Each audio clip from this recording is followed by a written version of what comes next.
বিয়েতে অতিথি হয়ে এলেন এতিম শিশু এবং বৃদ্ধাশ্রমের মা বাবারা। নিমন্ত্রণের জন্য অতিথিরা যা খেলেন তাদের জন্য ছিল সেই একই আয়োজন। বিয়েতে তারা পেট ভরে খেলেন, নবদম্পতির জন্য মন ভরে করলেন দোয়া। ব্যতিক্রমী এমনই একটি বিয়ে দেখলো বগুড়াবাসী। সমাজে অসহায় মানুষদের কথা যেখানে কেউই ভাবে না, সেখানে তাদের কথা ভেবেছেন কনের বাবা জাহাঙ্গীর আলম মঞ্জু। তার ভালোবাসায় জন্ম নিল মানবিকতার এক নতুন গল্প। এই বিয়েতে সোনালী রঙের কার্ড ছিল না, ছিল আতিথেয়তার কোমল হাত, ছিল না চকমকে গয়না গাঁটটি, কিন্তু ছিল মন ছুঁয়ে যাওয়া হাসি। আনন্দের চেয়েও গভীর ছিল এই অর্থ, মানুষ হয়ে মানুষের পাশে দাঁড়ানো। সাধারণ বিয়ের কথা উঠলেই চোখের সামনে ভেসে ওঠে আতশবাজির ঝলকানি, মিষ্টির বাহার, আত্মীয় স্বজনদের কোলাহল আর সাজসজ্জা। কিন্তু বগুড়ার সাবগ্রামের চখা গ্রামে ঘটল এক ব্যতিক্রমী ভালোবাসায় মোড়ানো হৃদয় লেখা বিয়ের গল্প। এখানে বাজেনি উচ্চস্বরে ডিজে, হয়নি বিলাসিতার প্রতিযোগিতা। এই বিয়েতে আমন্ত্রণ পেয়েছেন সামাজিক সেই মুখগুলো যাদের দিকে আমরা তাকাতে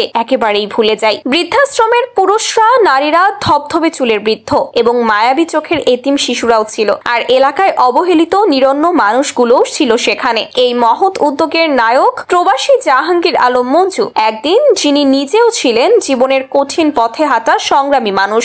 আজ তিনি তার মেয়ের বিয়েকে বানালেন ভালোবাসা বিলানোর এক মহা উৎসবে। বিয়েতে তিনি যে শুধু এতিম শিশু এবং বৃদ্ধাশ্রমের মা বাবাদের দাওয়াত দিয়েছেন তাই নয়, নিশ্চিত করেছেন কেউ যেন কোনো উপহার সামগ্রী নিয়ে না আসে। কাঁপা কাঁপা গলায় তিনি বলেন, আমি একসময় অভাব অনটনের ভেতর দিয়ে বড় হয়েছি। চেয়েছিলাম মেয়ের বিয়েতে সেই মানুষগুলোকে পাশে রাখবো যাতে আমরা ভুলে যাই। আজ সেই স্বপ্ন সত্য হয়েছে। এই আনন্দ কোনো অহংকারে মাপা যায় না। বিয়ের আসরে বসেছিলেন বৃদ্ধাশ্রমের 10 জন নারী পুরুষ। চোখে মুখে তাদের অপার বিস্ময় আর শিশুর মতো আনন্দ ছিল। 30 জন এতিম শিশু যাদের হাসির ছলে অনুষ্ঠানকে করে তুলেছিল এক উৎসব মুখর পরিবেশ। তাদের খাবারের পাতে শুধু রান্নার স্বাদ ছিল না, ছিল শ্রদ্ধা আর ভালোবাসার সুবাস। এই আয়োজনে উপহার নয়, প্রধান অতিথি ছিল সহমর্মিতা। আগে জানিয়ে দেওয়া হয়েছিল এই বিয়েতে কোনো উপহার নয়, প্রিয় অতিথিদের হৃদয় ভরা উপস্থিতি হবে সবচেয়ে বড় প্রাপ্ত। এই ব্যাপারে কনের বাবার ভাষ্য, অনেক সময় অনেক দুঃখী গরিব মানুষ বিয়েতে দাওয়াত পেলেও উপহার কিনতে পারেন না বলে আসতে পারেন না। তাই আমি চিন্তা করেছি